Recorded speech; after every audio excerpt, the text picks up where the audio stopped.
Quick note before we start. General information, not medical advice. If you have any kidney issues, check with your doctor before changing your protein. Cool? Let's go. Every protein video out there is made for the gym crowd. Shakes, chicken by the pound, hit your macros. So if you don't live in the gym, you walk, you work a desk, you chase your kids, you probably tuned it all out. Protein's a gym thing, not for me. But here's what nobody tells the rest of us.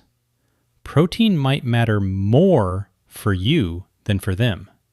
And most everyday people are quietly getting it wrong, in both directions.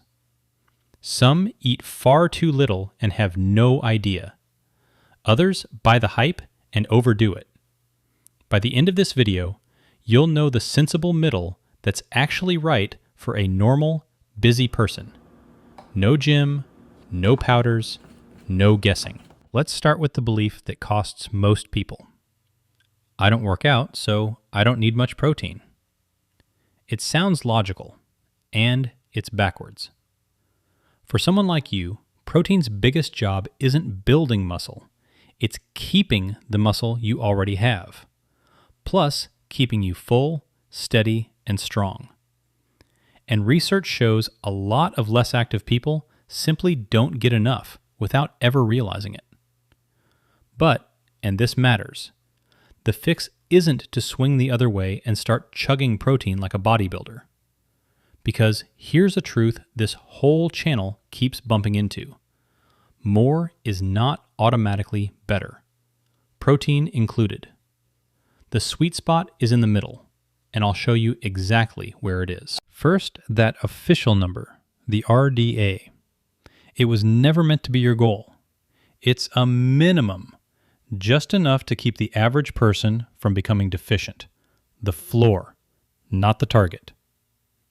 It's like being told you need enough sleep not to collapse. True, but not the goal. And a lot of less active people are hovering right around that floor, especially if breakfast is toast and coffee.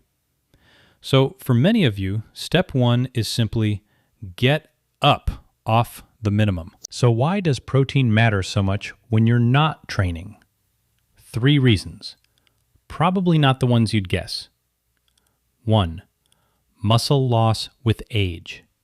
From your late 30s on, your body quietly loses muscle every year on its own, gym or no gym. Less muscle means less strength, worse balance, a slower metabolism, and losing your independence sooner. Protein is your single best defense against it. 2. Staying full. Protein is the most filling nutrient there is, and if you're not burning tons through exercise, controlling appetite at the table matters even more. 3. Steadier energy and blood sugar, so fewer crashes and cravings. None of that needs a gym. It just needs enough protein. Now, here's where I have to be honest, because the internet won't be. Once you're getting enough protein, piling on more does almost nothing. Researchers pooled dozens of long-term studies and charted how much protein people ate against the results they got. And past a sensible, moderate amount, the line basically went flat. Doubling the protein didn't double a thing. Picture building a house. Protein is the bricks. Your body works off a blueprint. It uses exactly the bricks the plan calls for, and no more. Dump a mountain of extra bricks in the yard, and you don't get a bigger house. You just get a huge pile of leftovers to haul away. So this was never about megadosing. The protein cookies, the protein chips, the extra protein lattes. It's about getting enough, reliably, and then stopping. Which, for you, is refreshingly doable. So, your number. Human version, no math lecture. For a healthy, not very active adult, aim a bit above that minimum, very roughly around half a gram of protein per pound of body weight. Older or trying to lose weight? Nudge it a little higher. That's the sensible middle. Comfortably above the floor, nowhere near bodybuilder territory. But honestly, forget the scale. The simple version? A palm-sized portion of protein at each meal. 2 to 3 palms across your day lands most people right where they need to be. No weighing, no app. Consistency beats precision every single time. Now, the myth that scares people into eating too little. Protein wrecks your kidneys. In people with healthy kidneys, higher protein diets have not been shown to cause damage.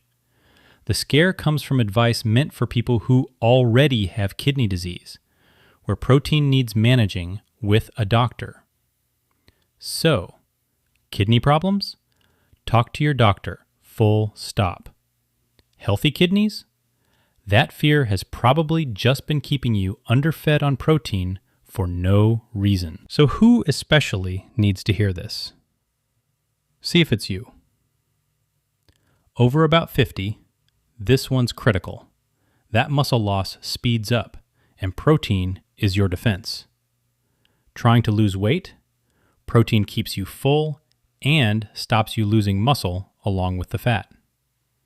And if your days are mostly desk, couch, and carbs, you're the exact person most likely to be quietly running low. Notice, none of those are gym people. They're regular, busy people, which is the whole point. Protein was never just for the fitness crowd. So how do you actually hit it? No shakes, no fuss. A few simple moves. 1. Protein at every meal, and please start with breakfast, where most people score a flat 0. 2. The palm method, a palm per meal, no weighing. 3. And here's the relief. Protein quietly hides in normal food you already eat. Eggs, yogurt, beans, lentils, oats, bread, potatoes, peanut butter, a bit of chicken or fish. Anchor each meal with one clear protein source, and the rest sneaks in on its own. And no, you do not need protein powders or protein snacks. Those are marketing, not a requirement. Real food does it. Hate tracking? Then just make sure every plate has an obvious protein sitting on it. That one habit gets most people there. So, home stretch. You do not need a gym to need protein. And you don't need a mountain of it either. The truth, like usual, is in the middle. Enough to protect the muscle that keeps you strong and independent, to keep you full, to steady your energy, and then stop. A palm at each meal, starting at breakfast, mostly from real food. No powders, no gym. That's genuinely it. And this hands straight off to the big one everyone asks next. Now that you're protecting your muscle, how do you actually lose the fat sitting on top of it? Especially that stubborn belly fat. Next video, we get into exactly that. The real picture. Never a scare, never a sales pitch. I'll see you there.